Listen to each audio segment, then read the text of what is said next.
the CineSnob Podcast. Hey everyone, and welcome to episode 340 of the CineSnob Podcast. My name is Cody Piafania, and would you look at that? We have a full house again for the first time in quite some time. Kiko Martinez and Jocelyn Durand are both here. Isn't it great to get the band back together? Yeah, we decided to feels nice. grace you with our presence, both of us. Mm-hmm. Yeah. Meanwhile, I'm the only person who has perfect attendance in the CineSnob Podcast history. So, well, yeah, because if you didn't show up, then who's going to run the podcast? I don't know. I mean, like it didn't used to be that way. It used to be a Jared thing, and then Jared left, and then That's true. And so, you're totally right. So I've been on all 340 episodes. Wow, that's a nice round number. Yeah, it is. Did y'all when I wasn't here, when you did like 300, did y'all have like a celebration or a special edition or something? No, I don't think so. We didn't run a clip show or anything like that. A clip show. Didn't we do something for the 100th? I think so. Maybe we had a pizza party. There was some talk about trying to do like the 100th live or something like that, but it didn't end up panning out. Yeah. From the Tower of the Americas. That would be cool. I wouldn't mind that. Yeah. Well, we are sort of like exiting that sort of dead period. We've been talking about it a little bit, Kiko, but like, there's every year there's like summer movie season, and then there's awards season, and then like right in between those two things, there's like a weird like dead period where nothing's really out. And I think we're starting to like teeter into award season now officially here, especially with a lot of the movies being screened. And I'm looking forward to this year's award season. I don't know that there's anything that I'm really like super excited about necessarily, but there's always a nice surprising movie in there. So I don't know. Is there anything that Kiko that you're really looking forward to for award season? I mean, I already saw my movie that I was waiting for, which was One Battle After Another. So, it's weird because I can't think of anything that's just like, I need to see this now type of thing, which every year there's usually something, right? Yeah, but, I mean, I there's guess Hamnet, but even that, I'm just like, I'm not dying to watch it like tomorrow. I am with Hamnet. I've heard really great things about it. Yeah. There's 2 Linklater movies coming out this year, one of which I just forgot I received the other day. But there's also, I'm looking at the calendar here. There's like, I don't know. I've seen Begonia, so I've seen the new Yorgos. Yeah, I'm interested in Begonia. What about you, Jocelyn? I mean, Marty definitely. Marty I'm Supreme? so mad I missed the PTA week on the podcast. That really sucked. Mm-hmm. Did you get to watch it? I haven't yet. Oh, okay. Yeah, But I'm also excited for Begonia. Mm-hmm. You're excited about one of the Linklater movies. Am I? The Nouvelle Vague. Oh, yeah, that one. It's the whole, that I would say is probably my number one movie I'm looking forward to. It's like the French New Wave. What does he do? It's like basically he redoes Breathless. And I was mad about it, where I was like, why would they get an American director to redo a French film, a Godard film? And then Cody reminded me that it's like a French, like the French country signed off on it, basically. Yeah. And the writer is French, and it's like all I'm like, okay, I'm kind of on board now. Yeah, so it did receive like federal funding from the country. And we've talked about this like privately, Jocelyn, but like it's you're either going to love that movie or hate that movie, and there's going to be no in between. And I think I'm leaning towards love, especially like Zoe Deutsch, who I love a lot. So I think it's in good hands, and Linklater. Yeah, I think it's in good hands. I'm optimistic. Well, we've got in addition to that, we've got a Noah Baumbach movie coming out. With if I don't know if you guys have seen the trailer, but it's with George Clooney and Adam Sandler. It's called Jay Kelly. Yeah. That looks pretty good. The Springsteen movie. We got the Springsteen movie. There's a with new Jeremy. There's a new Knives Out movie right coming out. What else we got here? There's Frankenstein. Oh yeah, Frankenstein. I think Guillermo. Frankenstein's up there for me. Guillermo. Yeah. Frankenstein's one of the last, like probably in the top 3 things that I'm still looking forward to seeing. I'm kind of curious about there's that movie that Bradley Cooper directed, where like Will Arnett is playing a stand-up comedian. Yeah. Oh, that one looks like it has potential. This thing on, right? Yeah. Is this thing Yeah. on? Yeah. And Yeah, he I like think apparently there's a like few things still. he did a lot of stand up for that to prepare. Like he's going all method with it. Mm. And I like Arnett, and I want to see him do, his first like serious kind of role. Yeah. You know what I heard was really good out of a festival that it just premiered at was Marty Supreme, Right. which was the other Safdie brother. Right. Yeah. Made that with movie by Timothy himself. Chalamet. Yeah. Apparently he finished it like within 24 hours of the screening. Did you hear that? Finished what? The movie, like it finished like right before they screened it. I didn't see that part. All I saw was that apparently like it's like the best work of Chalamet's career. And I saw a bunch of reviews say that, which I mean honestly he's pretty great and has been pretty great in a lot of different things. So that's pretty exciting, I think. It has that guy from Shark Tank in it too. Mark Cuban? No, I don't even know his name. Mr. Wonderful. They call him Mr. Wonderful, yeah. They call him Mr. Wonderful. I did not know Mr. Wonderful was in it. Interesting nickname. Yeah. And interesting choice. Yeah. Well, I didn't think there was anything to look forward to, but just talking about this now, I'm like, oh, there are like a handful of things that I'm actually really excited about. What's that Rose Byrne one that you saw? Yeah, that one If looks I had great. legs, I'd kick you. I You saw can't that, wait right? for that one. Yeah, I saw that at Fantastic Fest. I really liked it. Okay, yeah, I'm looking forward to that one. She looks really good in it. I Yeah. love her. And Conan and ASAP Rocky. Like, Yeah. could it get better? Oh, there's that. Apparently, I've also heard that Catherine Bigelow movie, the new one, is pretty good too. Yeah. A House of Dynamite. So yeah, I And mean, then hey, Wicked. You guys, you're forgetting Wicked. we're forgetting Wicked. We're forgetting the SpongeBob movie. We're forgetting Now You See Me, Now You Don't. The continuation of the Now You See Me franchise that everyone's looking forward to. Yeah. Maybe I'm not so excited about Hamnet because I know deep in my heart that it's really the only movie that has a chance to beat one battle after another for Best Picture. You don't know that. I do know that. What about Avatar: Fire and Ash? That's true. I mean, I love The second Way was of great. Water. The second one was really good. Yeah, I really like the second Avatar movie. I think it's way better than the first one, in my I opinion. agree. Jocelyn, have you seen The Avatars? Yeah, I did. I Both? saw it in theater. Oh, I forgot there was a second. That's what I'm talking about. Shit. No. I remember I've when seen the when first. everybody's like making fun of Avatar, right? And then it still makes $1 billion with the sequel, and still more people make fun of it. Like that's one of those movies that just like you're just gonna make fun of it because I don't know why. It's just one of those things. But then it's gonna make another $1 billion in the trilogy. I don't know. It's a weird. I guess it's just because it has the director's name behind it. Probably. Yeah. Do you guys remember that that old story about James Cameron and like the Alien sequel? So apparently, and I don't know if this is a true story or not. It's just one that I've heard a bunch of times. But apparently, they were having like a meeting for like an Alien sequel, like at a studio, and there was like a whiteboard there, and like James Cameron just like went to the whiteboard and wrote down aliens, and then made the S into a $, and that's how he pitched the movie. He wasn't wrong.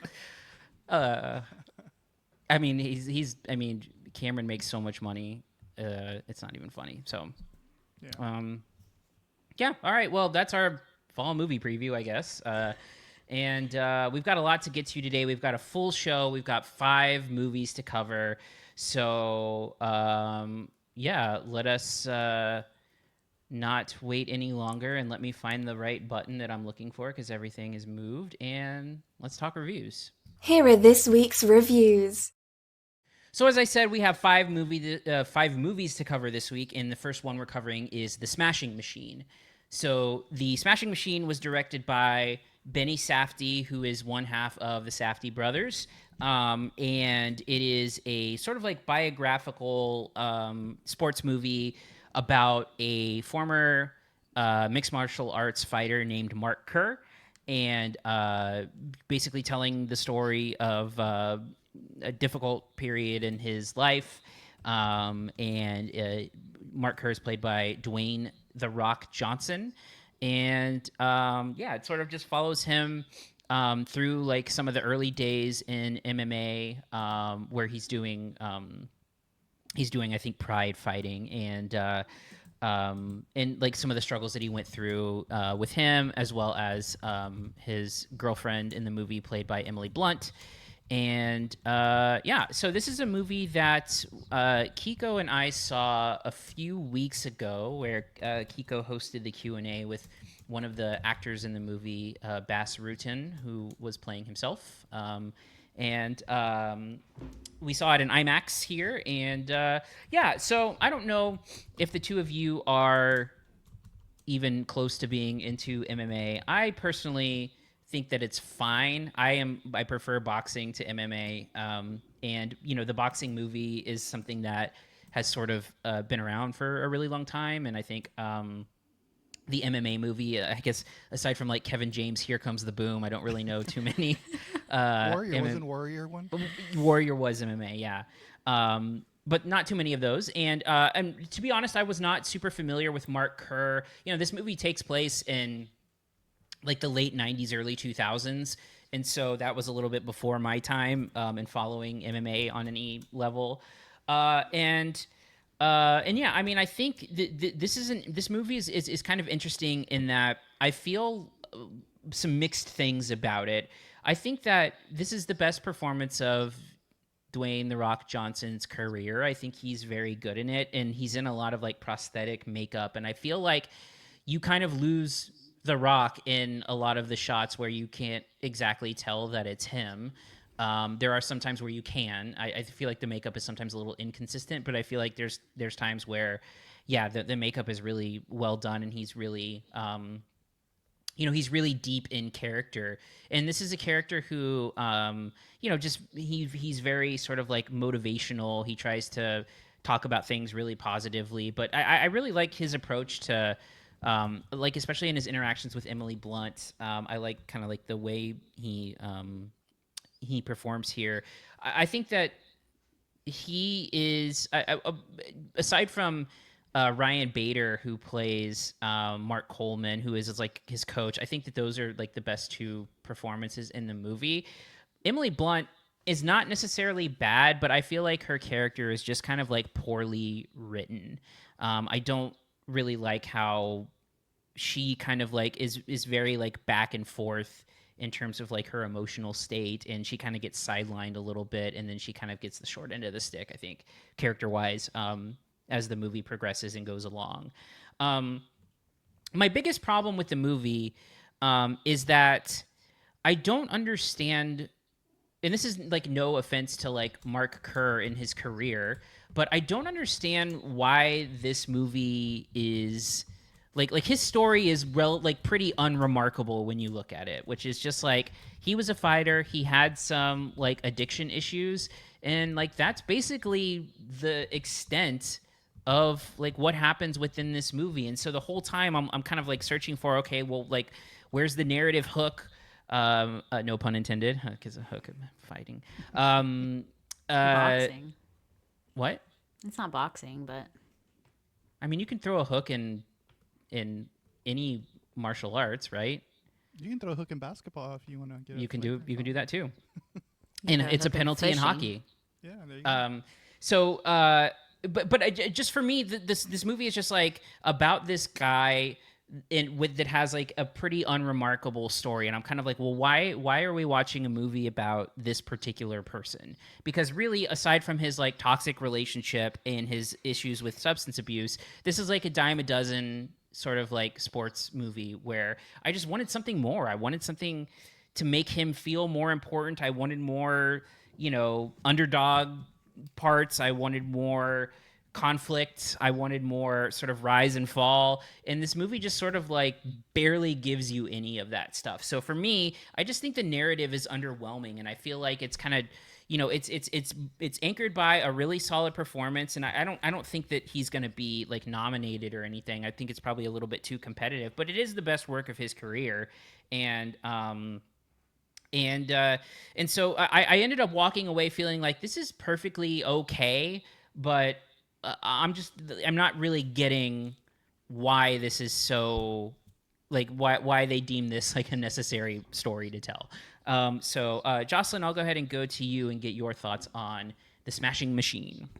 Yeah, I think what you said about it, it being a dime a dozen was really what hit home for me. It's like the fighting, everything just seems so like we've seen this a million times. There's nothing new here, and it never really like latches on to anything. Like I feel like if maybe they had really set it up for him being like at his highest at the beginning, and then going into this like drugs and like the spiraling down. Instead, it just kind of it just kind of like alludes to certain elements, and it never really, like I said, it just doesn't ever latch on to anything. The performance is fine. I think you're right. It's his best by far, but it doesn't really go anywhere. It doesn't really wow in any way. And the Emily Blunt performance, I mean, I liked it, but it's really on the edge of being like completely just sort of stereotypical and just like I don't know how else to say that. It's just like a movie that we've seen a million times. There's nothing unique about it. There's nothing really impressive. I really felt like it gave nothing, and I told you it was sort of a movie equivalent of an IOU. I felt at the end like I owe you a movie after I watched this movie, because it's like there's nothing it's just like a nothing burger. It really has everything. I mean, it really could have been something. It could have been a contender. That's a boxer movie for you. That's nice. And then if we're gonna talk about the actual fighting, I'm sorry. So I love boxing movies. They're some of my favorite movies because, of course, you always have like this really incredible underdog story and coming back. Also, I really think what I realized by watching this is that boxing is just like very classy and beautiful. And I'm sorry, but MMA, I couldn't help but like just see like two big babies in diapers rolling around in the ring. I hate to say it. It was just like, get up. Like you're on the floor the whole time. It was really like, I hate to say that that's a big part of it for me, but it was, where it just felt like trivial and kind of classless in that way as far as like the actual fighting goes. Like I said, I just kept imagining like two big babies in a crib, like in their little diapers. Like I'm telling you, boxing movies, like at least they're standing up. They're men. They're like, it's classy. And this just didn't have that for me. So I'm gonna end it there. Yeah. And Kiko, your thoughts on The Smashing Machine? I had a problem too with the fighting, but then Cody reminded me that this is at the very beginning of the mixed martial arts, so it's very like raw and it's a lot different sport than it is now. And I was like, okay, that makes a little bit more sense, because I had some problems with the fighting scenes as well. But from what I've been hearing from the professionals, it was like authentic back in the time. But anyway, I'm with you. I'm more of a baseball movie guy myself, even though I don't even watch baseball, but I love baseball movies. Boxing comes in a close second, though.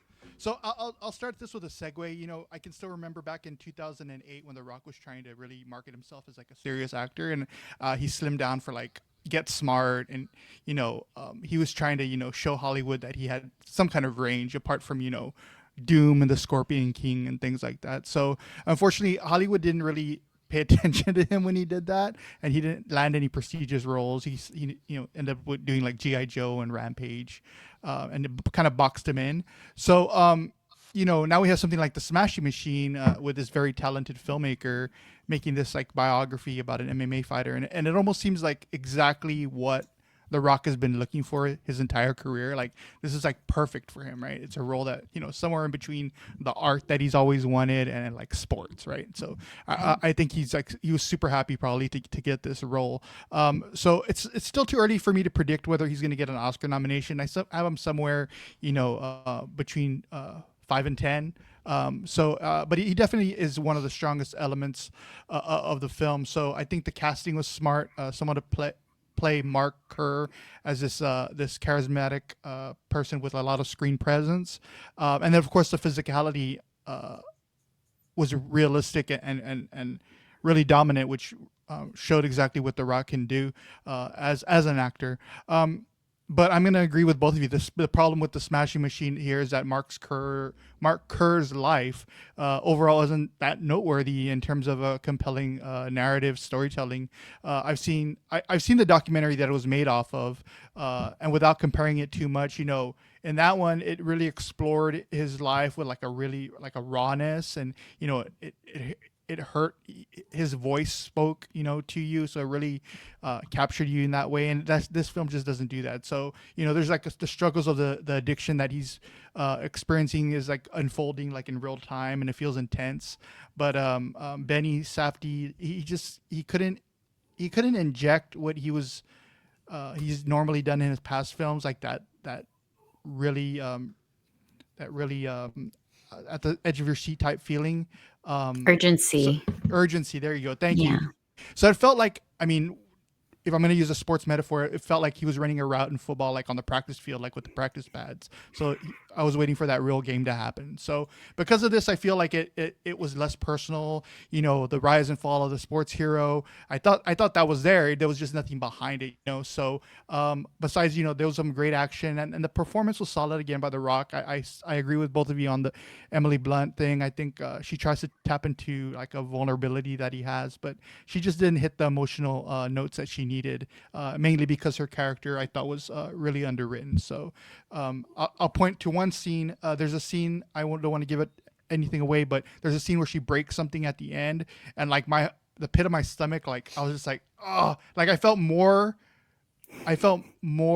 emotion about that thing breaking than I did with her ever trying to like have a lasting effect on what Mark Kerr did with his life. So yeah, that's what I thought with the Smashing Machines. Solid performance by The Rock, but it needed more story in behind it. All right. Well, we'll get into final thoughts and grades, and yeah, just to kind of reiterate again, for me, it's just there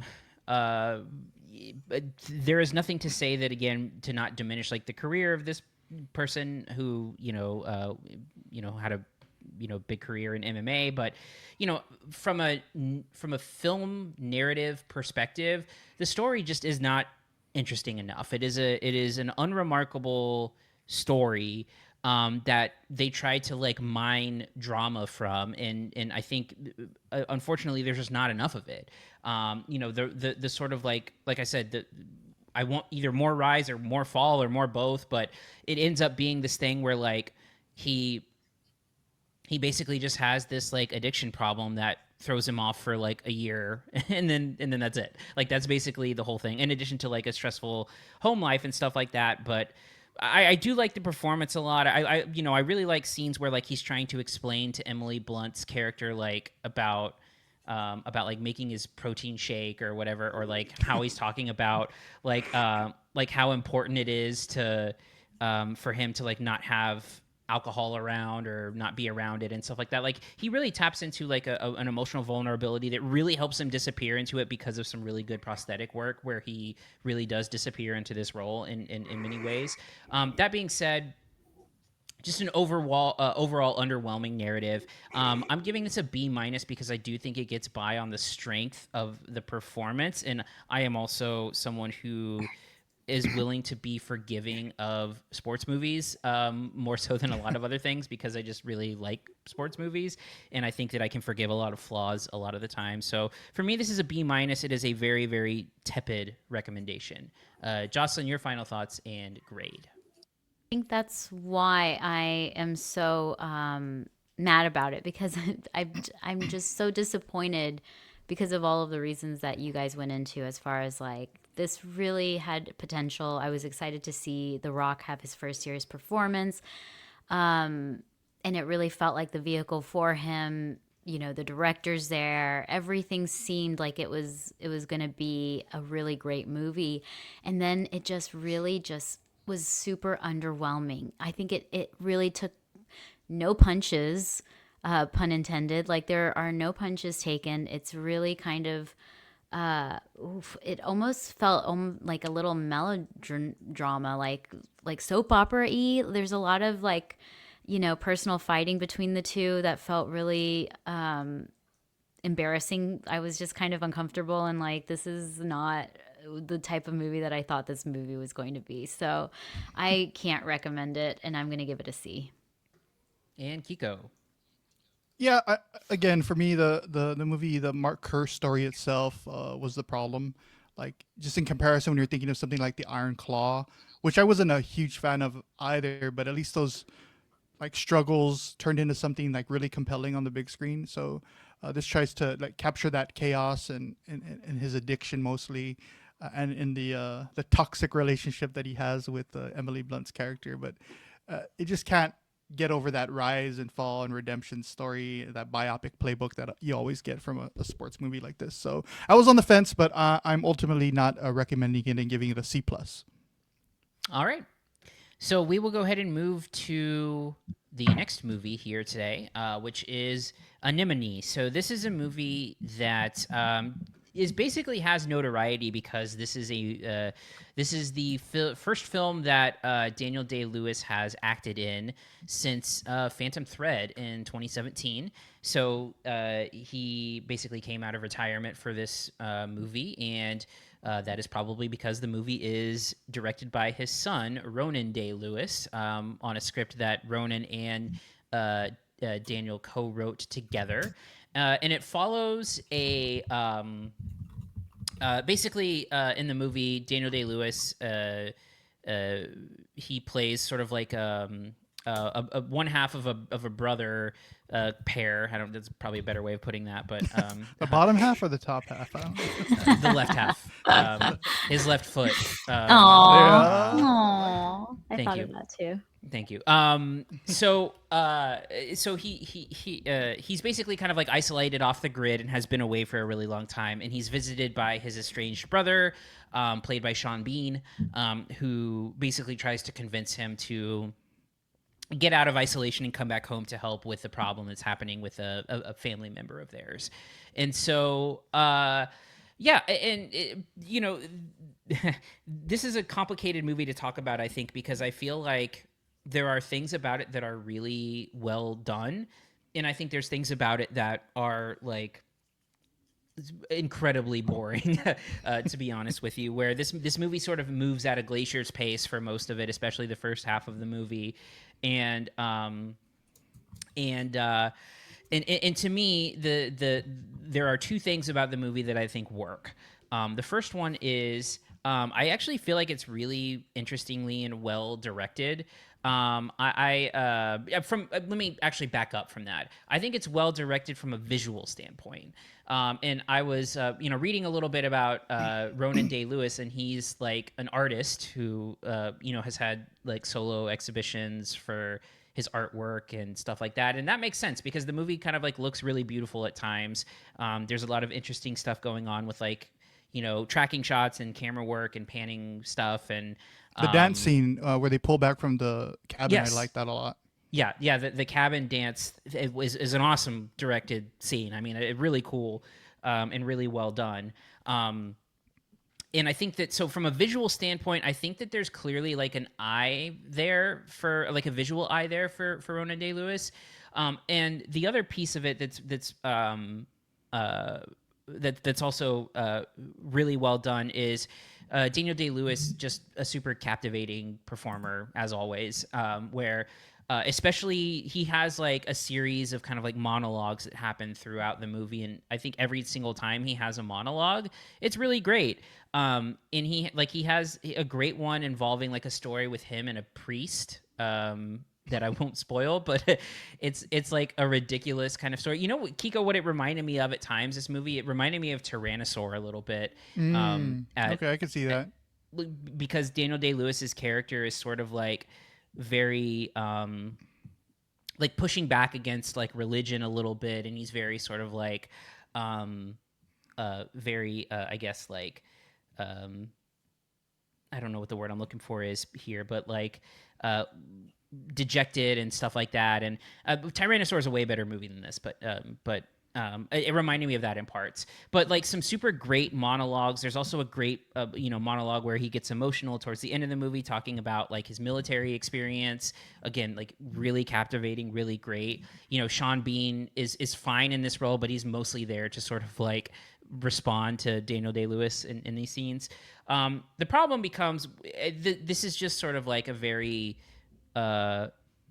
unexceptional script, and the movie I just don't think really captures enough in like interest and intrigue. I don't think that the movie is paced well at all.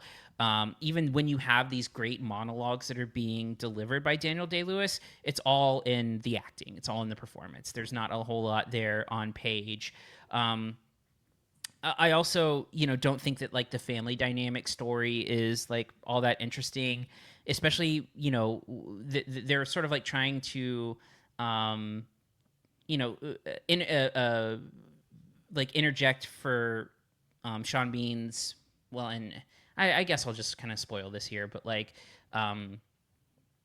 basically Daniel Day-Lewis is also estranged from his son, and I never bought any of the son stuff. I was not buying into this guy being like a military leader that they were trying to like explain that he was like missing from action or AWOL or whatever. I just never bought into that with this particular actor and his son in the movie. And yeah, for me, I just felt like the whole thing was just kind of like dull and uninteresting. And the only times where I was ever super invested in the movie was when he was giving a really great performance monologue. Aside from that, it's pretty, uninspiring stuff. But Kiko, your thoughts on Anemone? Yeah, look, I mean, I could watch Daniel Day-Lewis, eat a bag of potato chips all day long. And that's something he actually does in this film. He eats potato chips, he eats blackberries, he dances. Yeah, I could have watched that for an hour and a half probably. So, but I'm not really sure what he found so fascinating about this story. Not only to come out of retirement, after 8 years, but also write the screenplay with this kid. So, there are moments of like uncomfortable silence in this film that I found kind of like daring at first, like, oh, how long can this filmmaker like have his dad staring at his brother or into the void? But then it just became like really tedious after a while. And so, not to mention, but like the father-son storyline I thought was really weak. I mean, it wants to be about like redemption in some way, but there's no way for like any of the narrative to really grow, especially when there's like absolutely no emotional weight that the son character who we see cut back and forth. He's back at home. He's having like this pity party back at home with his mom. So anytime the film goes back to the mother and son character, I thought it was just wasted screen time. When I really wanted to see Daniel Day-Lewis and Sean Bean working together, who are actually great when they're working together. I mean, and when they're actually talking to each other and not just eating blackberries. So yeah, I'm with you, Cody. I don't want Daniel Day-Lewis to be retired. I want to see, I want to see him working with the best filmmakers out there and making movies again. So it kind of just surprised me. It didn't surprise me. Of course, you can't say no to your son, right? Your son wants to make a movie, you make a movie. It's not a thing, But anyway, and then I just wanted to throw this out. One more thing out there. Like, I don't know if Ronan Day-Lewis, I'm not even sure how old he is, but 27. 27. Oh, so he was only like maybe one when my favorite movie of all time, Magnolia, was shot. So I'm not sure if because he loves that movie or maybe because it's one of his favorite movies, or maybe he watches it because his dad has worked with P.T. Anderson. But this filmmaker, he's an artist, I guess. He's going to become a future auteur or whatever. But he borrows from PTA way too much in this movie. Like, really? Especially the hell scene at the end. And it's not just because it's raining hell in this movie, and it's raining frogs in Magnolia. But there are shots, there are beats, there are cuts in that last scene that is just unashamedly Magnolia. Even more than like Damien Chazelle shot in that mess that he made a few years ago. What is it? Babylon. Mm-hmm. Like he did the same thing for whatever reason. It's with that movie Magnolia though that he did. Anyway, I just wanted to throw that out there. I don't know if I thought it was a cool little nod to PTA or not, but I kind of just like rolled my eyes when. Well, that's interesting because I think PTA was 27 when he made his first when he made too. So that's there you go. Yeah, but when the hell scene started, like I was just watching and I was like. And I knew what was going to happen next because I've seen that movie way too many times. I knew the cuts that were going to happen, and I was like, I can't believe they just did that.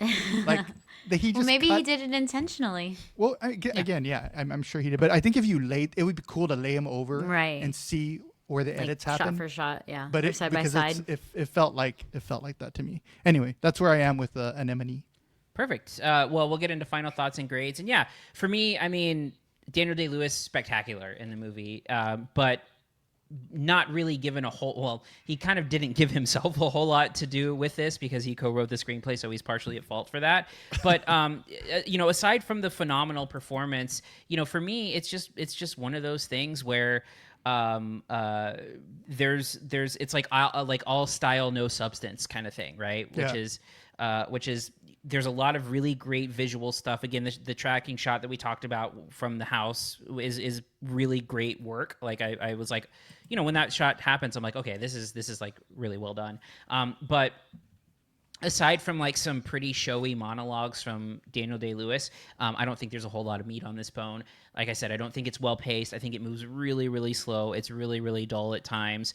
And the storyline of family and fathers and sons and like you said, redemption, just like just kind of doesn't really land. So yeah, for me, this is a C movie.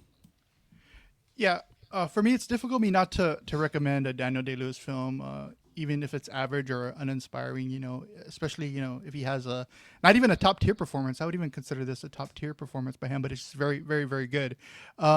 He's magnetic, I thought, but I just thought that the script was lifeless.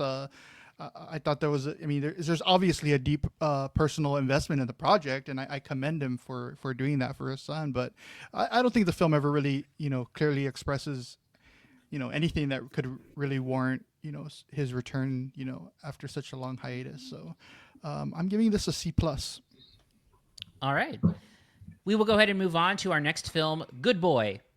Good Boy is a film that's kind of interesting in that it's so it was a little bit misleading because the way that I was kind of reading about it is it's sort of like a horror thriller movie from the perspective of a dog, which is kind of partially true. I mean, the dog is sort of like the main character in the movie, and like the human faces are like always obscured in the movie, and like a lot of it is shot from like the perspective of a dog, like in terms of like being close to the ground or whatever. But it is a movie basically where this dog's owner is has like a chronic illness and goes with him out into like a house in the woods that is potentially like haunted and contributed to, it's their grandfather's house, so it potentially haunted or and their grandfather it's about a brother and sister, and their grandfather died there, and the dog starts to like sense a evil presence in the house, and it basically becomes like a metaphor for like death and stuff like that. And this movie has a lot of buzz, and I frankly don't get it. I found this movie to be like Kiko, you use this word for Anemone. I found this movie to be very tedious. I was not really into anything going on. I wasn't into sort of like the scares. I wasn't into the like long stretches of time without any dialogue, because a lot of it is just, the dog walking around and like sniffing stuff and, sniffing his ass. Yeah, exactly. And so there's a lot of like this dog sort of like getting up and looking at stuff and then looking at stuff. I found the whole thing to be like. I liked your reenactment. Thank that you. was some good dog acting. You have a future in dog acting, Cody. I mean, I want to do that. mocap for dog performances in movies Yeah, that'd be someday. cool. Yeah, dog man. But yeah, I just found the whole thing like boring, and also too, the movie feels, and it is like, this is not like, I don't mean this to be like harsh, but like the movie just felt like a little bit amateurish from a bunch of different perspectives. Like I feel like the lead performance in this movie by the guy who's like obscured the whole time, who plays like the dog owner, is like really kind of not great. I feel like his line delivery isn't great. Again, it just feels like amateurish. And then like the actual movie itself just feels like it was like a student film or something. Like it just felt like it was not professionally well done. Now, like, do you get like an interesting dog performance in the movie? Like, sure, I guess. But I just don't think that any of this really worked for me, and I found it to be like, worst of all, just kind of boring. So this movie has a lot of positive buzz. It's doing well with critics and stuff like that. And again, just for me, I just don't really get it. I wasn't pulled in by the sort of like dog and owner relationship. I wasn't pulled in by sort of like it's sort of like metaphors of like death and stuff like that, or like the idea that the dog is like protecting his owner. Like I just, nothing about this like really like came alive for me in any significant way. So I found myself like pretty disappointed and uninterested with this movie. And maybe I'm in the minority, I don't know, but like I just, not for me at all. But Jocelyn, what are your thoughts on Good Boy? Well, I think even hearing you set it up, what you were describing sounds like a good movie, and I just don't think that is the movie that happens. Like I think that there's a good idea here. And I even told you I went in thinking it was going to be like a horror, like home invasion, and the dog was going to help the owner, which I was super excited about. And then even what you're describing as far as like the haunt, like a potentially haunted house, whatever, I don't think any of that is actually there. It's very clearly a metaphor from the very beginning of like either mental issues or like substance abuse from the owner. And so that immediately just kind of like ruined any of the fun that the buzz around the movie was going to have for me, because I was like, oh, well, it's all a metaphor, and like the demons that the owner has are all kind of like not real. So there's no actual danger for the dog, even though they did some good like scares and stuff. It just like, it took me completely out of it, because it's like there's no actual harm to the dog being presented, if that makes sense, because it's so clearly supposed to be a metaphor for something that the owner is going through. So I found it, I think it could have been a really good short film, or like you said, it felt like a student film. I think it could have been a cool, real good short film. And a lot of it is so beautiful, like, and the dog has a great performance. And also I thought there were elements that were really poignant. Like I even told you at the end, I got a little choked up when like there's a part where the dog is like looking back at the owner, and I'm getting chills right now, because like, good boy, like dogs are so sweet. I love dogs. But Cody doesn't like dogs. Yeah, that's why he didn't dogs. like it. No, I mean, like I said, there were some really beautiful elements and there were some really poignant moments, but I think it didn't make up for the rest of the movie just being like not there was no real danger. It was all like a very metaphorical danger, and I was just disappointed by that as far as the storytelling goes. I think it could have been a lot of fun to have like a horror movie from the dog's perspective, or like, even just like more actual terror, like real people breaking in, or ghost cats. Ghost cats would have been cool. Ooh, Ghost Cats. That reminds me of like laser cats. Oh yeah, Yeah, like the SNL thing, like the laser cats. Come on, in filmmaker. Come on, they screenwriters. They shoot lasers with their eyes. Yeah. Yeah. So I don't know. I don't think I have to say it again. It just a little disappointed by this one.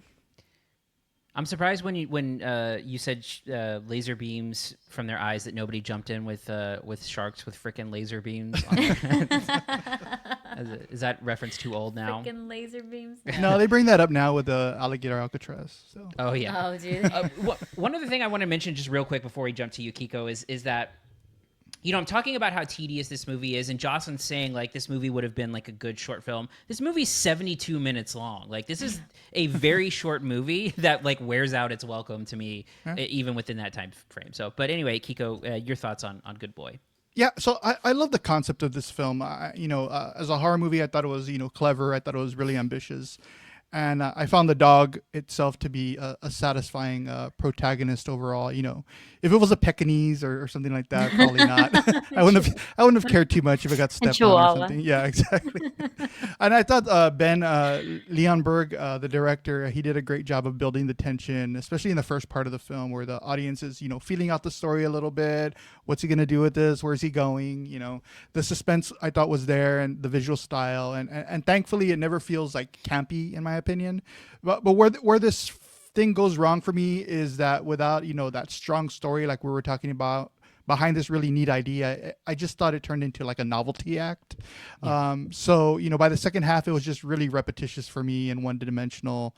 And as cute as the dog is, as much as we want to pet him and want to keep him safe, because that's what I think a lot of people are going to feel. How many people are going to go in that are horror fans that are scared of this movie, and how many people are going to go in that are dog lovers that are going to be scared for the dog and rather than scared about the film. So that's where I am with Good Boy. I'd like to see maybe he makes another one with like a cat or a bird. Not a cat though. Yeah, I wouldn't care for the cat either. Yeah.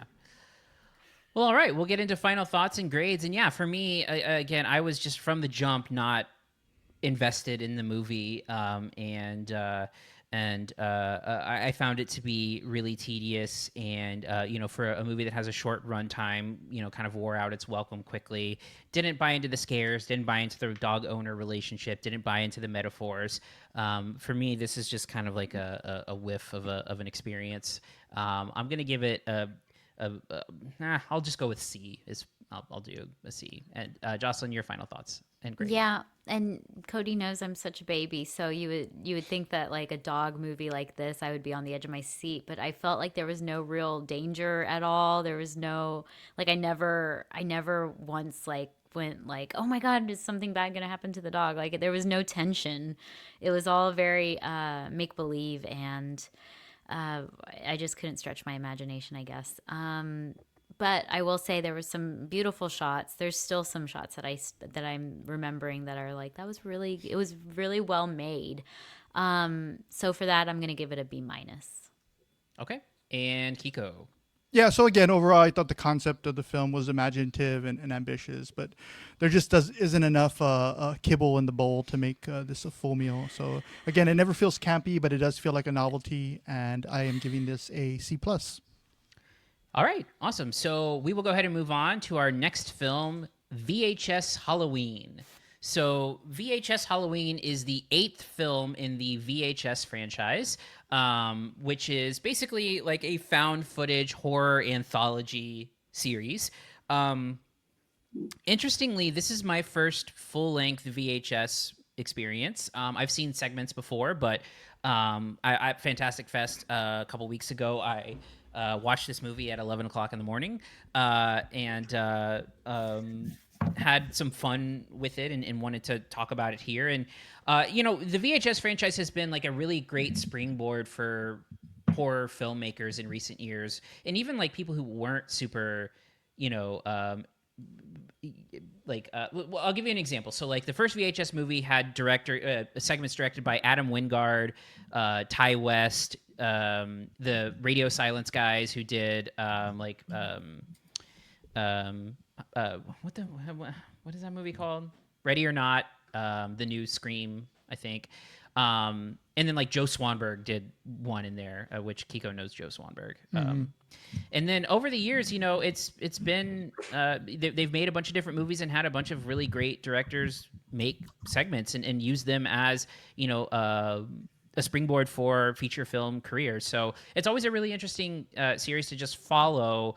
And then I've caught like some random ones here and there, but like I said, this is the first full length one I've watched. So the best way to do this is to probably talk about this segment by segment. We'll just spend a couple of minutes on each of them.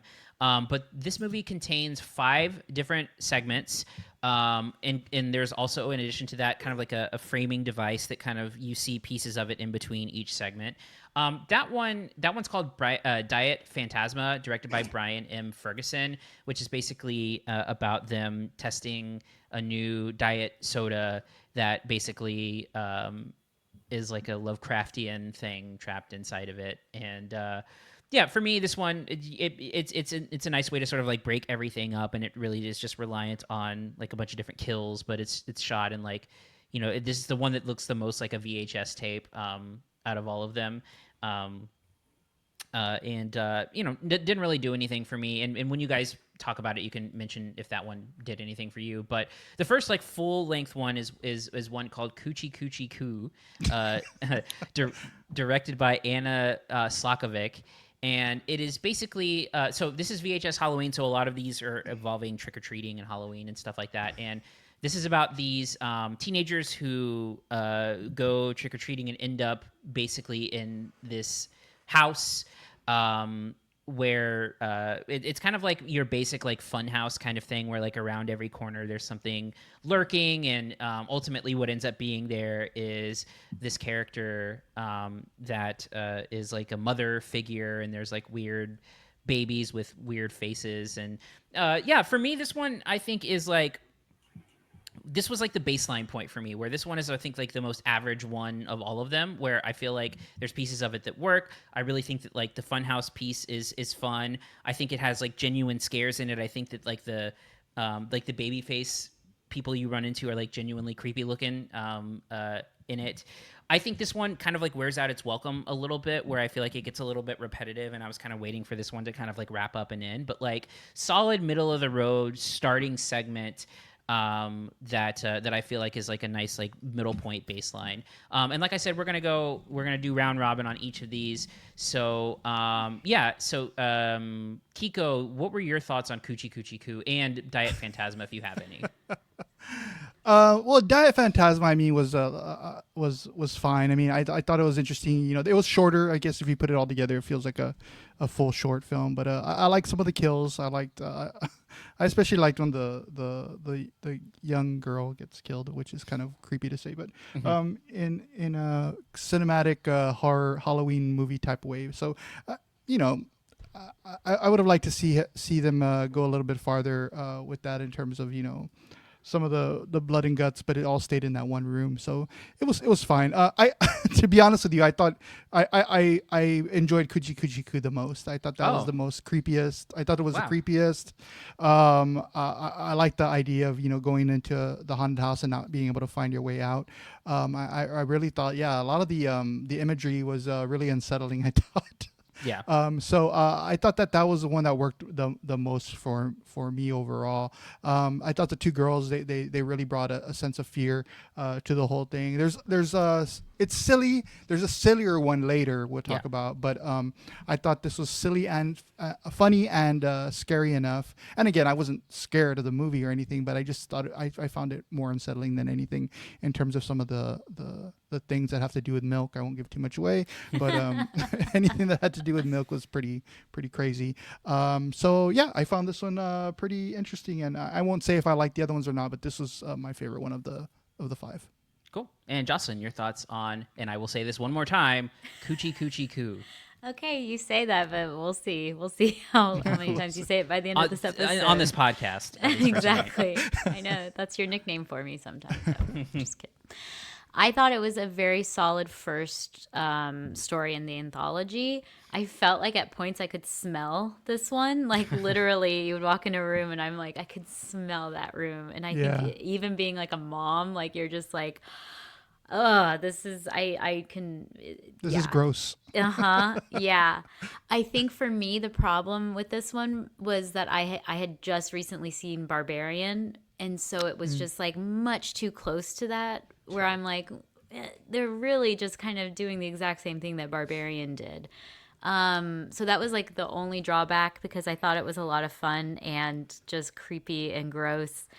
But yeah, I don't know. I think it veered into being a little too dark, but I think it kind of rode the line very well. And so, yeah, like I said, I think it was a very good first, like, get into this anthology movie. Yeah. All right. So the second movie after, or short, I should say, after another episode of Diet Phantasma is one called Ut Supra Sic Infra. That is directed by Paco Plaza, who has probably best known for co-directing and also writing the Rec movies, another found footage movie out of Spain. I was about to say, are they foreign? Yes, yeah. That sounds promising. Yeah. So basically this is about the survivor of like a massacre that comes back to the scene of the crime with police to try to help piece together, what may have happened. And then, so this is one, so these are all found footage movies. And this one's really interesting because it sort of like uses flashbacks from like cell phone camera video from the night before to kind of like piece together the story. In my opinion, I think this is the best directed of the shorts. Mm-hmm. Where I feel like it just looks really great. I really love the usage of found footage. I think that it's visually really great. I feel like it's really well paced. And I feel like when it starts ramping up, I think it gets like really solid. I really like there's a scene that happens in this that is like super unsettling where a character starts throwing up something towards the end of this, and that's when you're like, oh shit, what's going on here? And then I love the way that this thing ends, right? Which it uses its sort of like found footage cameraman thing in a really nice way in terms of like something starts happening with everyone in the room, including the person holding the camera. And I really like how that is executed, and then like the final shot of it, I think is really great. So this one's really, I found to be really solid. Now it doesn't really like, there's one sort of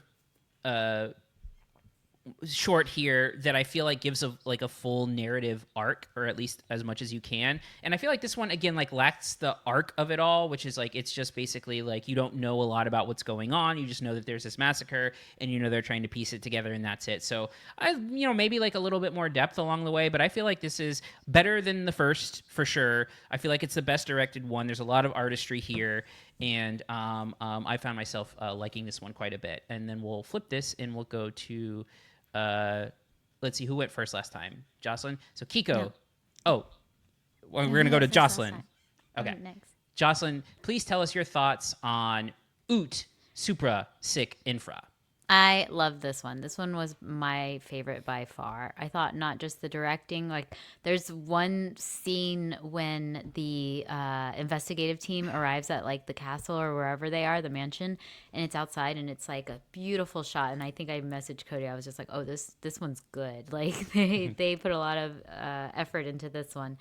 But not only that, the acting, the skinny kid is so good. My God, he's so good. Like, genuinely terrified to be in that room again. The person who's accused of murdering all of his friends. And great performance. I loved it. I'm getting chills even thinking about it. That's like one I'm going to revisit. And I really love this type of horror. I love, like, I feel like this could have been like a Black Mirror episode where it's like really what you expect is kind of like not what happens, and it really kind of like takes you on a journey almost, where it's like the other ones, it's like, okay, yes, we're in a haunted area, there's like definitely a crazy person nearby, like it's all very scary. This one was much more like what is how is it gonna end, why is it supernatural, that kind of a thing. Like my mind was just like kind of going.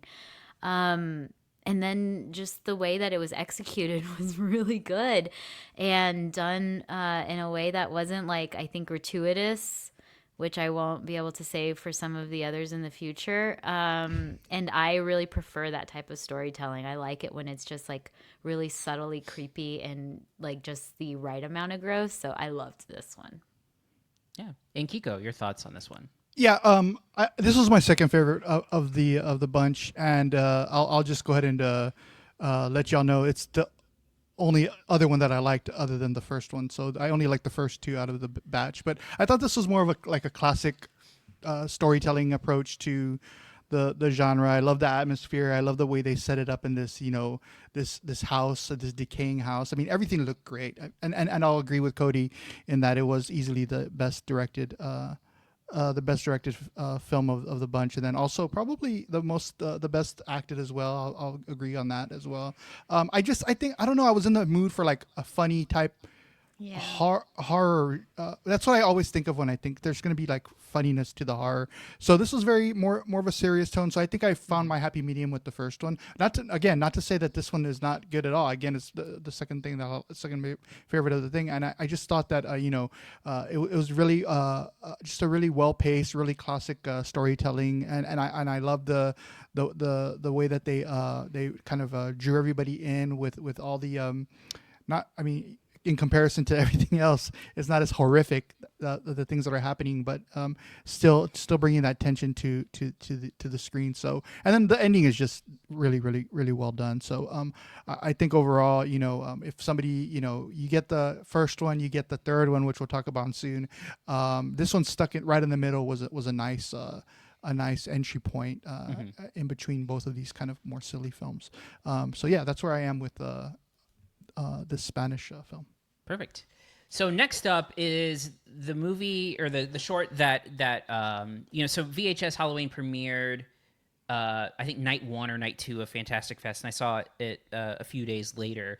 And the next short is the one that like everyone was talking about. Because I could see that. I could see everybody loving this one the most. Yeah. So the next one is called Fun Size, and it was directed by Casper Kelly. Now, the interesting thing about Casper Kelly is that he has a background in the Adult Swim. He's actually. I thought you were going to say adult movies for a while. No. So so do you guys remember Too Many Cooks, the Adult Swim thing? So Casper Kelly did Too Many Cooks. That was his thing. So Jocelyn, Too Many Cooks was this Adult Swim thing that came on at like 3 a.m. randomly, and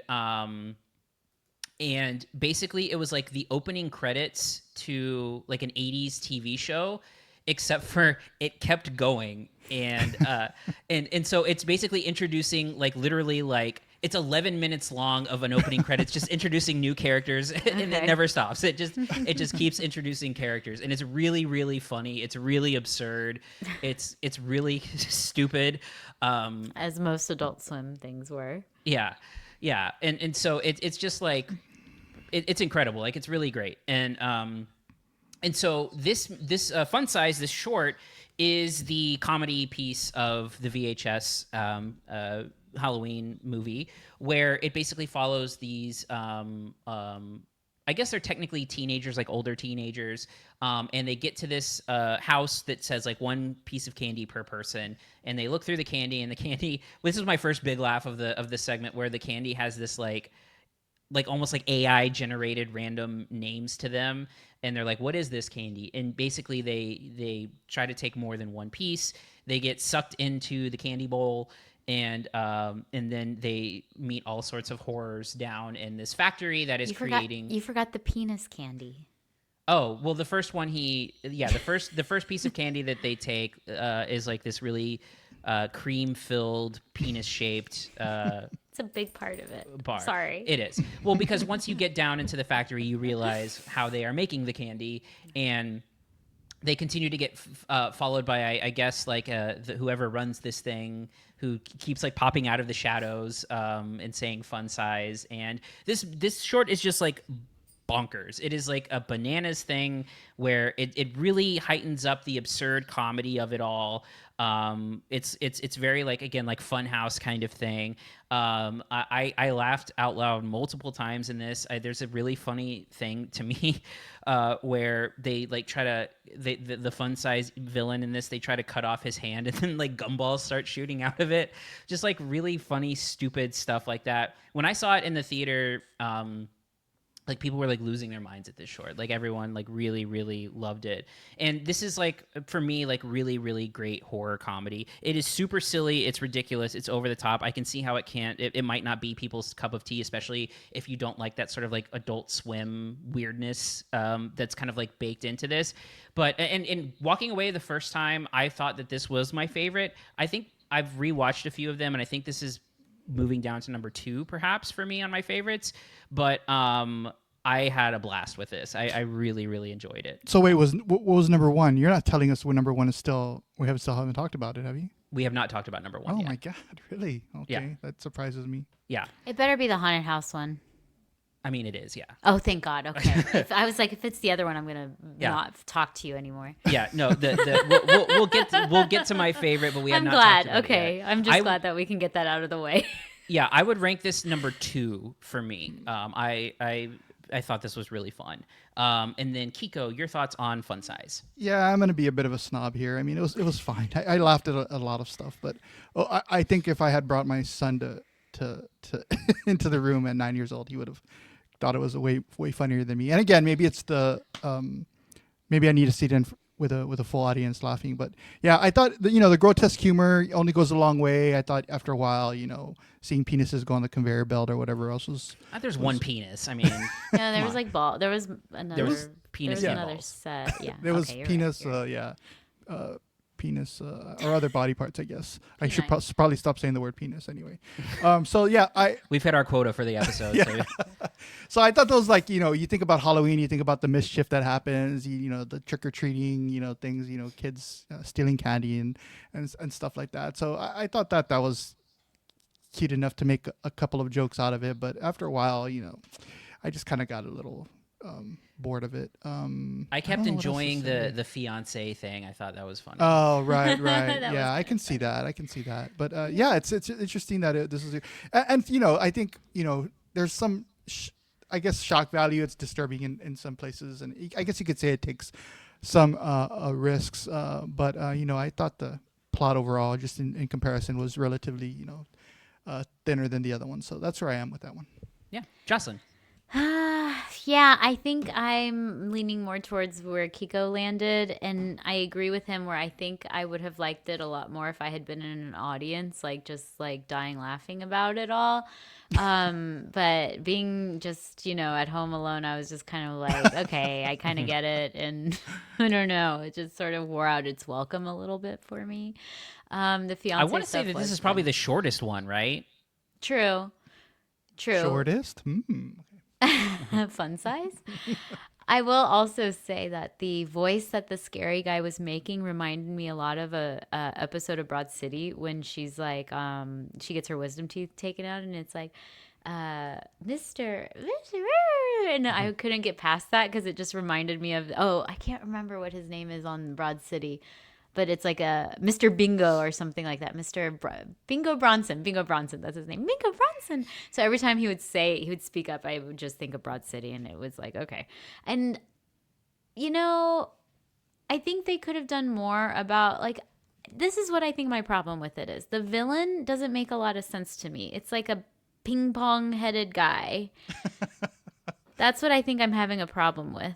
It doesn't make sense. There was no setting up of that. Like, y'all know that even at the beginning, the first one, they were like the mommy. They had those kids being like, the mommy will come and get you. There was no like addressing the fact that there's just this like random ping pong headed king. Yeah. That kills people on. So that I really think that that's what I'm struggling with here. The mommy should go on a date with the ping pong headed king. Yeah, That'd be awesome. right. Yeah. I just think that would have been, babies. if they had said that at the beginning, that would have made more sense when the ping pong headed king showed up.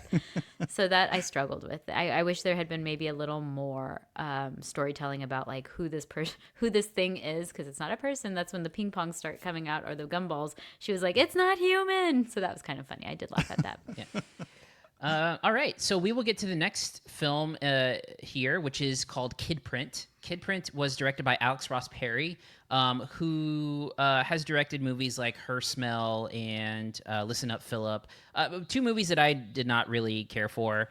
I've never really like gotten Alex Ross Perry stuff. But so this the sort of framework for this one is that it's weird because I think there's a lot of potential with this one where like the framework behind it is like it's called kid print because there's like these kid print videos where they interview children that might be helpful like if they get like kidnapped. I did this when I was a kid at Blockbuster. Did you really? Yeah.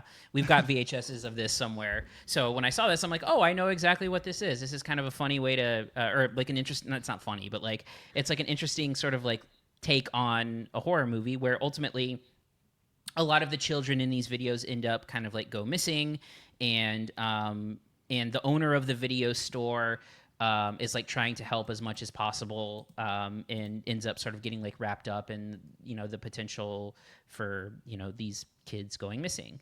I will say this is my least favorite of the bunch. This one didn't really work for me at all. You know, there is a lot of, you know, and I warned Jocelyn of this. There is like copious amounts of like children dying in this in this movie, in all of the VHS segments. Like, thank you, by the way. What, for giving you a trigger warning? The trigger warning, yeah. I mean, I tried. This is the only one to me that feels like I guess like mean-spirited or ugly or nasty or like exploitive. Like to me, that's what I felt here. And I think that that's kind of like what it's going for a little bit, you know, like, so I think the idea behind like VHS was that it was supposed to capture that sort of like faces of death stuff from like the 90s or 80s or whenever that was. And they were supposed to be like lean and mean, right? And like kind of like lean and mean horror. This one, it just like, it's like a lot of like tortured children. I don't think that the story itself is interesting. I felt a little uncomfortable the villain of the movie that finally gets revealed. It just kind of gave me the ick, as the kids might say, and not in a good way. And so for me, this is the one that did the least for me. I think it's like well made. I think it's well crafted, but just kind of didn't feel right to me for whatever reason. Like, again, I don't mind people going dark for, you know, to push the envelope a little bit, but this didn't feel like it like yielded anything worthwhile. So Jocelyn, I'll get your thoughts on Kid Print. Yeah. I thought it was like extremely gratuitous and gross, and, you know, it was teens being tortured, which doesn't make it better, but it was just disgusting, and I hated it. I hated every moment of it. And I know that, like, I feel like with a lot of horror fans, it's like they almost want to like test, you know, what they can stomach, and I just hate that side of it. If it's just mean and dark and gross, I get nothing from it. So I could not get past this one quick enough, and I was really happy when it was over. Kiko. Yeah, overall I thought that it was gore for gore's sake and shock value for shock value's sake. I mean, that's all you can really say about this one. Yeah. I mean, when it comes to that kind of stuff, I mean, it just depends on, you know, what angle it's hitting. I mean, I could, I would give the Human Centipede, the first one, a positive review, but it's one of the sickest ideas that anybody's ever come up with in the history of cinema. So I just think that just depending on, you know, how much you can take and what the director is trying to go for, it depends on that. But this one, I just didn't find anything too unbelievably interesting about it. I thought that the story was pretty flat, and the idea that it's playing off of this thing that some people, I didn't remember this, but some people remember from their childhood, might bring some visceral thoughts to your head if you remember those types of things. But just, in comparison to everything else, I mean, there's some good ones, there's some bad ones, but I think it sounds like all three of us like this one the least, and I'm with you on that one. Yeah. I did it too, Cody, by the way. It wasn't a video, but it was like our picture, and we had our thumbprint on an ID. Yeah. And they did it at like our elementary school. Yeah, so this was literally I did this at Blockbuster Video, and it was the same thing where someone was interviewing you off camera, and you were answering questions about like your favorite food and like all this other stuff. So yeah, I've got those somewhere. And you're like, chocolate penises. Yes, always been my favorite. So the last short of the bunch is something called Home Haunt, directed by Micheline Pitt Norman and R.H. Norman. And this is about a yearly tradition where a father creates like a haunted haunted house. It's late. A haunted house with it's a his German haunted house. yeah. The Germans. Yes. Creates this with his son, and they kind of like flash back to when his son was younger and really involved, and then they cut forward to where his son is like a teenager and like totally over it, and they go shopping for new things to put in the haunted house, and they end up coming across this in this like closed off room, like an LP record, and on opening night or Halloween night of the haunted house, they play the LP record and all hell breaks loose. So Home Haunt is or was my favorite short of the bunch upon rewatch. I had to get up and go to the bathroom during this. I went pee. Everyone relax. When I saw it at Fantastic Fest, and so I missed the chunk where like they like the kid like grew up and like was like angry and over it from his dad and like getting dragged along to it. I think it's an integral piece because I mentioned earlier, this one feels like it actually has an arc to it, right? Which is like, you know, it starts off with this father and son bonding, and then the son's really over it and stuff like that. And like, I like the setup of it. I liked that the haunted house. I did it again. God damn it! The haunted house looks like kind of shitty. And like really low budget and low rent, and then you know when all hell breaks loose, it gets like super hyper violent, and it gets kind of like crazy for a solid couple of minutes. That features like more child death in a way that I feel is fun, right? I feel like it's like it's fun to watch like sure. the girl like in the cauldron and stuff like that, and yeah, I just thought this was really fun. I really liked the way that it turned. I liked like the look of shock on the dad's face when like everything starts getting out of hand. There's this. It also features like a cameo or a what's that guy's? I think that's Tom Savini, right? In the who plays like the neighbor who is like criticizing all of the stuff that he has in there, like the neighbor who just shows up to talk shit about him. Mm-hmm. And there's this really funny moment where like a ghost pops down and he's like, oh, that looks like shit. and then like everything kind of gets crazy. I also really like the way that this thing ends of like, like this thing ends with like a point of view handheld shot from the perspective of a witch. And I thought that was really cool. I really like the style of it. It starts off like, I think in like what's supposed to be the 70s, and it has like a really film look. And then like they fast forward to the later years and like it's done with like a different format of video camera. I really like the attention to detail there. So yeah, this ended up being my favorite. I really enjoyed this. I thought it was like a perfectly executed short film that has like legitimate great kills in it, that like when you see the way that this thing starts, it starts like unassumingly about this father and son building this, you know, crappy looking haunted house. And then where it gets, it just kind of goes, you know, off the rails in a really fun way. So this was my favorite short of the bunch. Kiko, your thoughts on Home Haunt? Yeah, I thought overall this was the most, I guess, traditional. I don't know if you would call it that. Would you call it a traditional horror story, I guess? Yeah, kind of. So I thought that, you know, it's a pretty straightforward, you know, haunted house type movie. But I thought it executed it really well. I did think that the practical effects were some of the best things about it. I think like creature-wise, it was the most interesting besides the very first one. What was the name of that one again? Coochie Coo. Yeah, that one. So yeah, just overall chilling. I thought, you know, it reminded me of just, you know, those haunted houses that you go, that you went to during your high school years or your middle school years. So I enjoyed it for what it was. Really quick funny story. When I worked in a haunted house as part of the band, and one time we were running one, and this woman came in and she started hitting us with her purse. Oh. So she was knocking all the workers in there out. And I don't know why this brought that up in my head, but it was like a really, really crazy So I'm thinking about turning that into a movie where this woman just comes in and she started. I don't know what she had in her purse, but it was heavy, and she was knocking people out.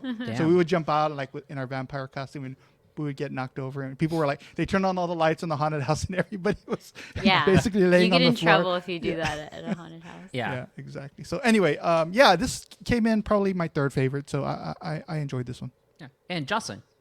I ran into a wall once at a haunted house. Like literally, I got scared this way and I ran that way, and there was a wall, so I just like ran straight into a wall like a cartoon character. No, I loved this one, and it makes a lot of sense why you didn't, because I was so surprised that Cody didn't like it as much, because I think that that's a huge part of it is like that the son grows up and is like super angsty, and the dad is so genuinely sweet about his like dumb nerdy haunted house that when it goes awry. It just made me laugh so hard to see the dad like have his like I'm sorry, I don't know why I find that so funny, but it's like to have his like dream haunted house just become this like murderous rampage thing. Yeah, it's so funny, and that's why it's okay that that they have these terrible murders and like the kids are being killed, because it's just like ridiculous.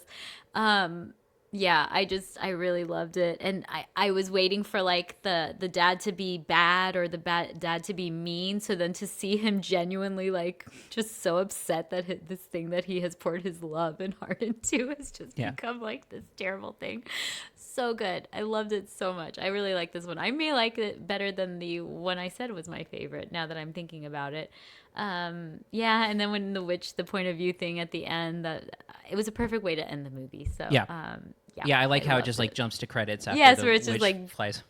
Just like murders more children, and then it's just like over. Oh yeah, I forgot. There's a couple of child murders like where she pokes with the there's some intestinal stuff. I didn't forget. I remember I love that every moment. I don't know if I love it, but it was a lot of fun, and like I said, I'll never forget just the look on that poor man's face who literally like poured his blood, sweat, and tears into this, love project, and then it's just like turning around and like murdering everyone. So it's really good. Great idea. Loved it. Yeah.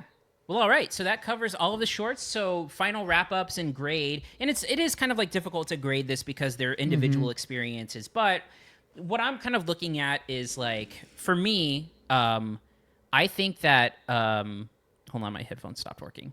I would say that 4 of the 5 are at the very least decent. I would say 3 of them are quite good.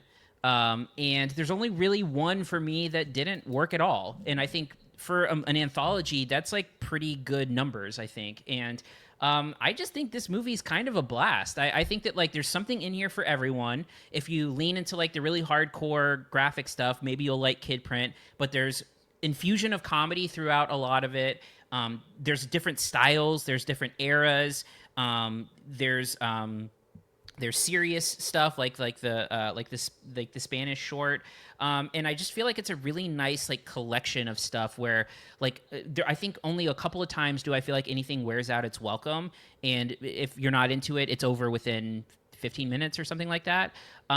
So overall, this experience was great for me. I actually want to go back and watch some of the better ones in the series just to kind of like see what they're like. But for me, this gets a solid B. Like if we're talking like October horror movies, you could do a lot worse than this. And I really just, again, like as a collection, I feel like it hits at a pretty good rate. So we'll go to Kiko. Your final thoughts and your grade on VHS Halloween. Yeah, hard to grade. I think you said you like 4 out of the 5. I like 3 of the 5. So I guess that's spanning the way of a recommendation. Mine's going to be a little bit lighter than yours, but I thought the ones that were fun, and the ones that didn't really hit, didn't hit. So I guess, I haven't seen too many of these VHS movies. I think I saw the first one and then maybe one in the middle that I don't even remember. But I do remember, I know for a fact that it's probably going to go the same way with all of them. I don't know. This kind of makes me want to go see a couple more, because if you're getting, a good amount of, positive stuff in it, then I think, we're missing a couple of gems somewhere in this, 8 or 9 that have already been made. Maybe not that many, but anyway, perfect movie for October if you want to see something new at least. And I especially liked anything that was practical effects in this. So with a more of a DIY type film like this, you're going to get a lot more than that. So I'm on board with that. B-. All right, and Jocelyn. I have to agree with everything y'all said. I was pleasantly surprised by how fun it was, especially, around this spooky time. And I have been like, why haven't I seen any of the other ones? I want to go back. I love the idea of the found footage element, like that each of them. That's one of my biggest pet peeves of like The Office, American Office, is like there's no reason why it was a documentary. It's like the British Office, they explained it. But I love that each of these, they explain why there is footage of it. And I kind of want to go back and see how they use that in each of the movies. And I feel like there's probably some really creative ones, like Kiko was saying. I'm sure there's like one or two in each of them that I will be like very impressed by. So yeah, I'm excited to go back and rewatch them. But this one I'm giving a B-, just because I think it averages out to that. Yeah. All right, and just so you guys know, so like the early VH movies were not super well received. They were all right. This is VHS Halloween. They have to like build momentum. They have to build sort of a following. Yeah, and VHS Halloween is the highest rated Rotten Tomatoes, 94%. This one? Yeah. Wow. But real quick, who's been the biggest? Because I didn't do any research on this. Who's been the biggest filmmaker to come out of it? Anybody?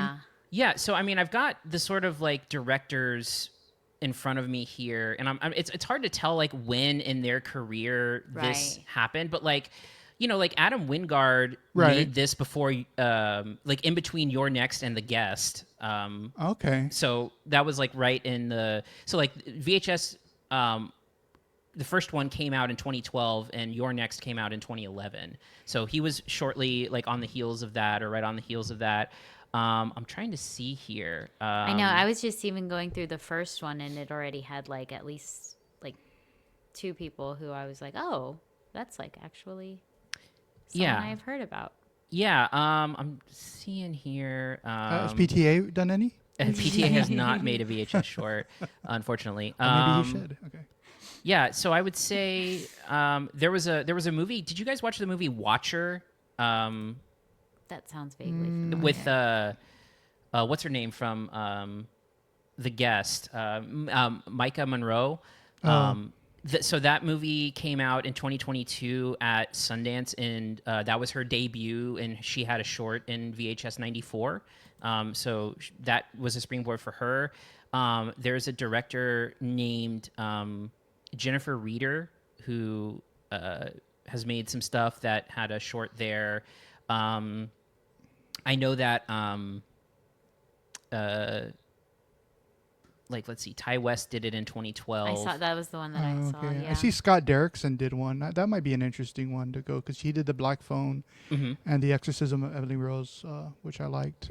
Yeah, Benson and Moorhead have done a couple who have done Spring, one of my favorite horror movies of the last many years. So it's definitely a nice like launch pad.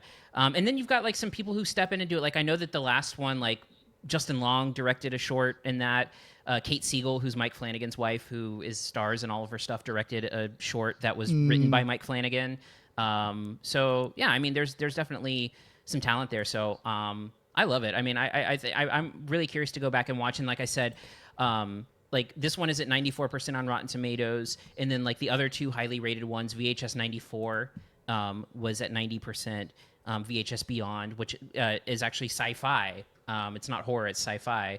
Found footage stuff is at 90% as well. You've grown so much since you were younger and didn't want to watch any horror movies, I remember. I know. Stop. Yeah, I was a little scaredy cat. That's okay. But you know, I'm a big boy now, so I enjoy horror. Like, all right. Haunted house. I was going to try to say it, but I don't remember Haunted how to house. House. All right. We'll go ahead and move on to our final film, The Lost Bus. The Lost Bus is currently streaming, available on Apple TV Plus, starring Matthew McConaughey and America Ferrera, and it is directed by Paul Greengrass of Bourne fame. Also, sort of settled into this sort of like making movies about real life events kind of thing, where he made Captain Phillips, Flight 93, United 93. Sorry. I think 22 July also is one of those. Right. Most recently made a movie that I really did not like, News of the World. Set in San Antonio. What's that? Almost. Set in San Antonio, I think. Or he was traveling to San Antonio. Yep. So with The Lost Bus, this is a story that is based on a book about a fire that happened in California, where a bus driver basically had to drive through the fire to rescue a group of children and get them to a safe space. And America Ferrera plays the teacher, or one of the teachers that goes along with him on the bus. So here's the first thing I'll say. So we've talked about this on this show, maybe even like recently, where the one thing that it feels like streaming movies have not been able to capture is sort of like the scale of a blockbuster, where it feels like a lot of these movies look like they're made for streaming. They're made for the small screen. They're made for TV. And I feel like The Lost Bus is one of the few streaming movies that feels theatrical. I feel like this movie can and probably should be shown on the big screen, because I feel like the spectacle is there. The special effects are really well done. It looks great. And you get a visual style that is usually not present in these like Netflix, Apple, whatever movies. And so I really did appreciate the idea that, like, okay, finally some scale, with one of these movies.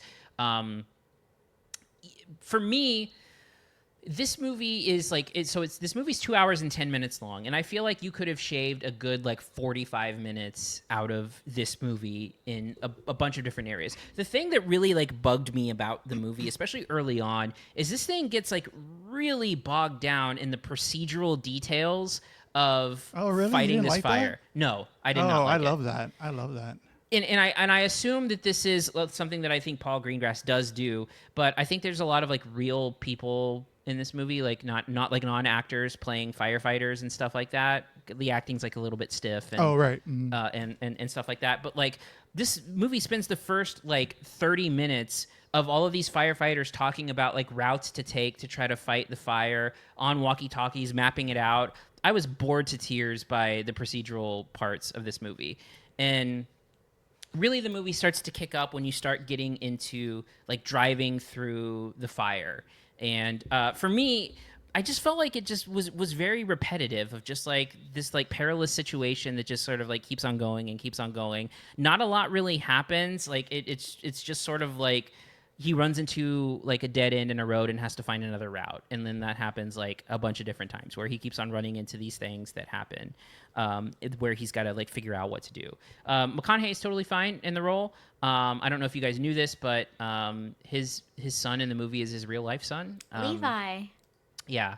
Y'all know I'm a big Matthew fan. So. Yes. Oh, I didn't know that. His mother is also the mother, his mother in the movie. So I can't say that there was no chemistry between them, because I mean, not on screen at least. Apparently, what I was reading was that he auditioned without using his last name, so he got the part on. Oh his yeah, own sure. I totally believe that. They just rode in the same car together. They got out at the same time. Yeah. Same thing with Anemone. They had no idea that it was the Day-Lewis's project. D-Louis. Yeah.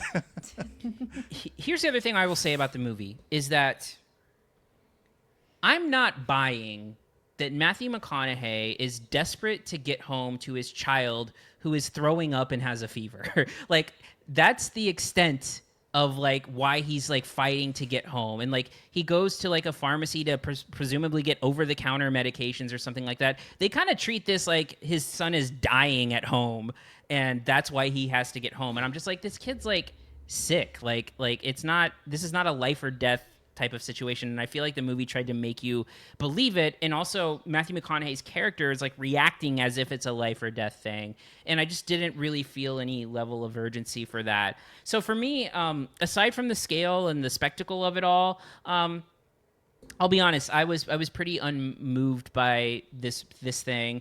I found it to be repetitive. I feel like you could have shaved this off and made it like a 90-minute thriller and I think it might have worked a lot better and cut out all of the procedural, administrative, logistical parts of fighting a fire and just focused on the rescue. So yeah, I was disappointed by this.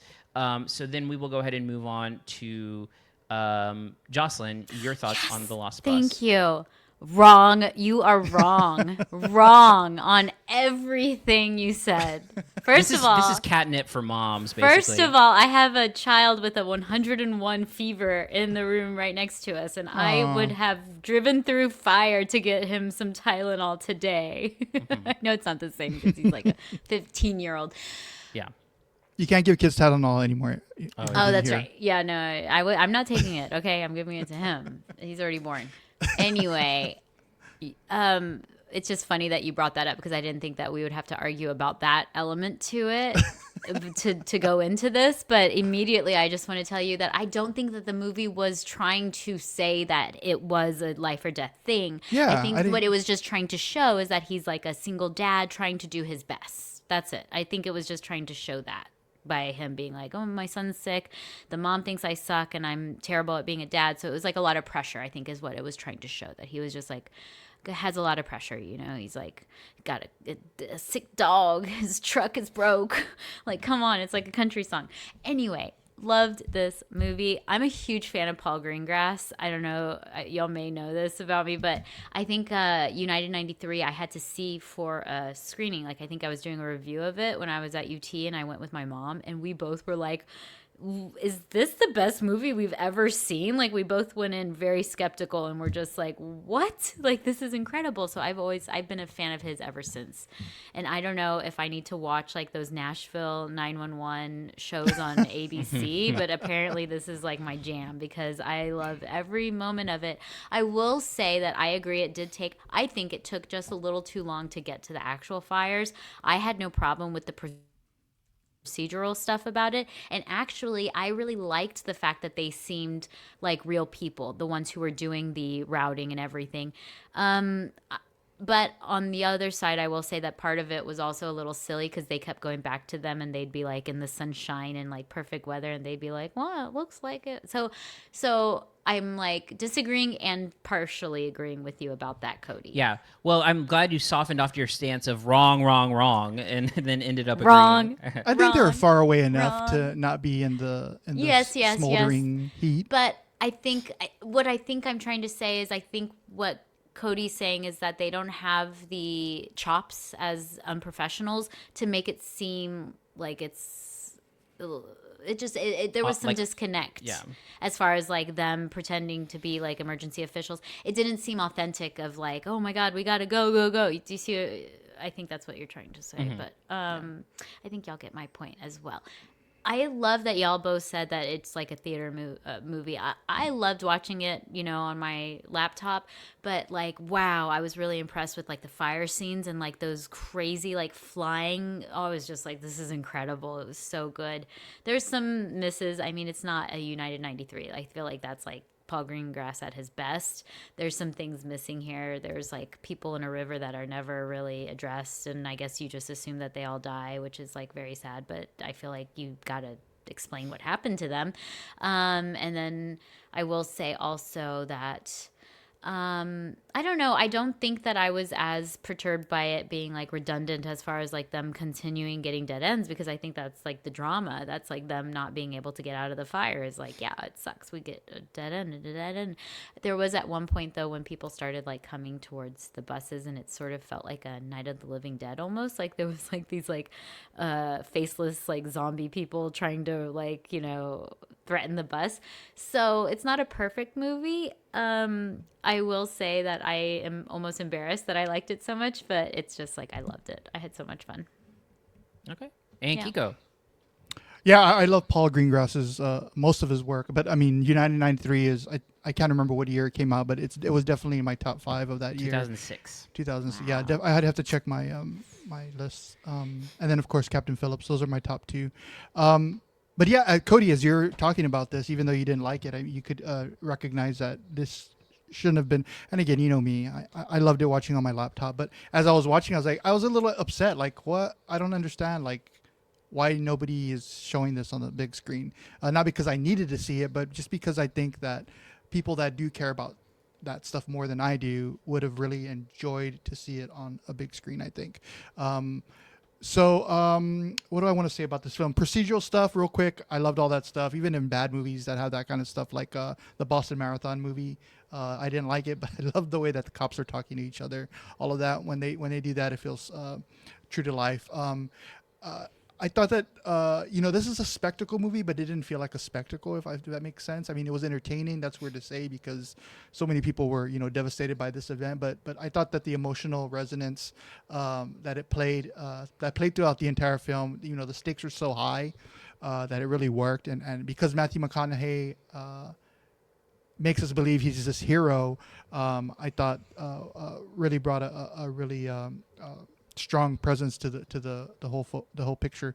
I don't know what y'all guys are talking about when it comes to.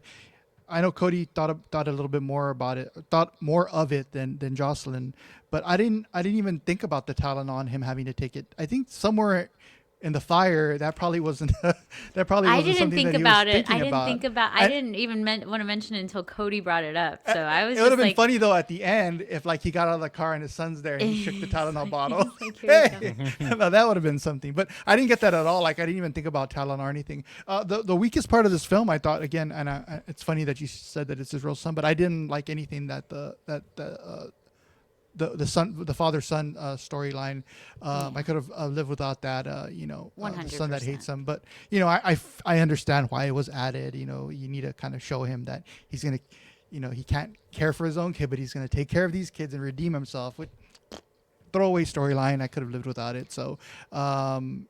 Yeah, that's what I thought about. Oh this. my God. Perfect example. Right. Sorry, just perfect example of that was I told Cody I got almost started crying when the bus drivers are like, we vouch for him. Meanwhile, there has never been a scene of him with any other of the even one moment where they fist bump at the beginning would have been oh, they're friends. No, oh, right. There's right. no interaction between him and the other bus drivers. There is a one old man. He calls him an old man because he's taking too long in the. Yeah, he's mean. But he's meaner, so it's funny that they're all vouching for him. But I didn't care. I didn't mind that. I still got almost teary-eyed when they were all vouching for him. Yeah, but Paul Greengrass has a really unique aspect when it comes to these types of stories. I totally agree.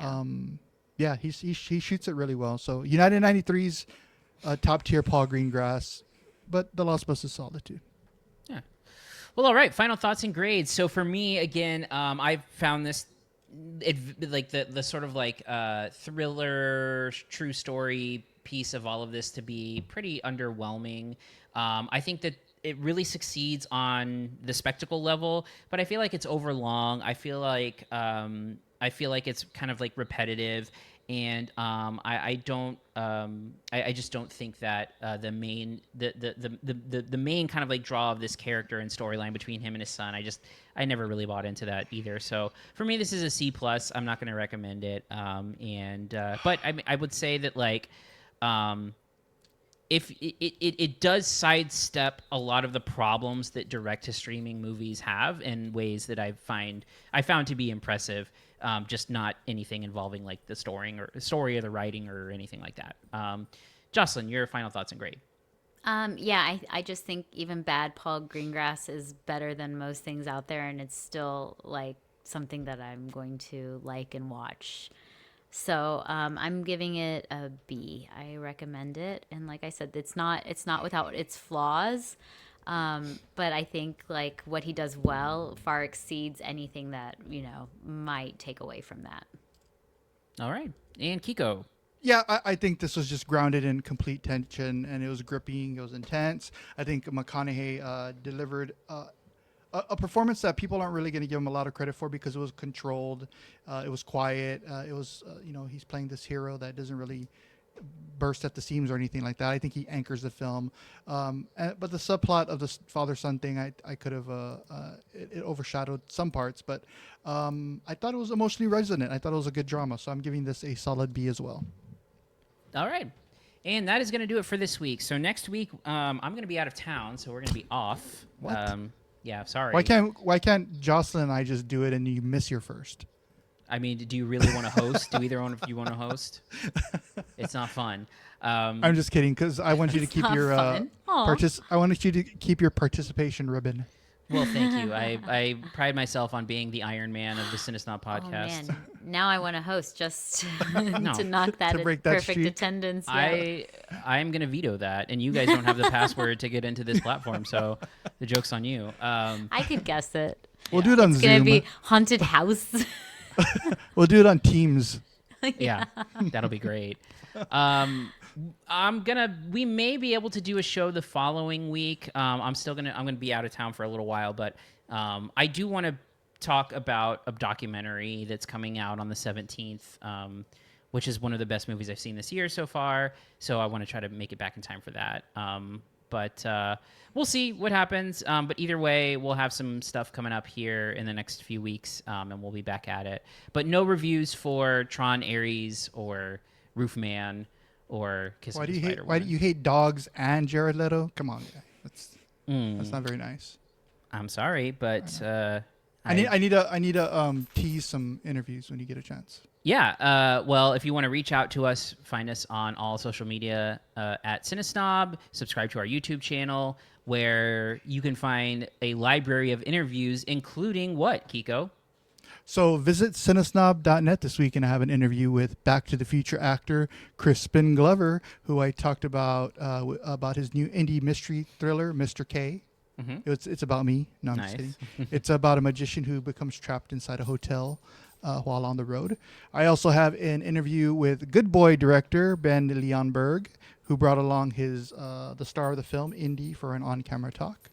And then I also have an interview with filmmaker Robert Rodriguez for the 30th anniversary of the second feature of his career, Desperado, starring Antonio Banderas and Salma Hayek. Doesn't that make everybody feel old that it's 30 years since then? Damn. Yeah. Well, great. That's some great content there, and look forward to checking those out. And you can find that at CineSnob.net, or you can find that on these are video interviews, so they'll be on YouTube as well, right? So yeah, go wherever you want. And other than that, we will be back in at least a couple of weeks covering some more movies. But for now, thank you everyone for listening, and we'll see you next time. Thank you for listening to the CineSnob Podcast. To read reviews, interviews, and more, visit CineSnob.net. See you next week.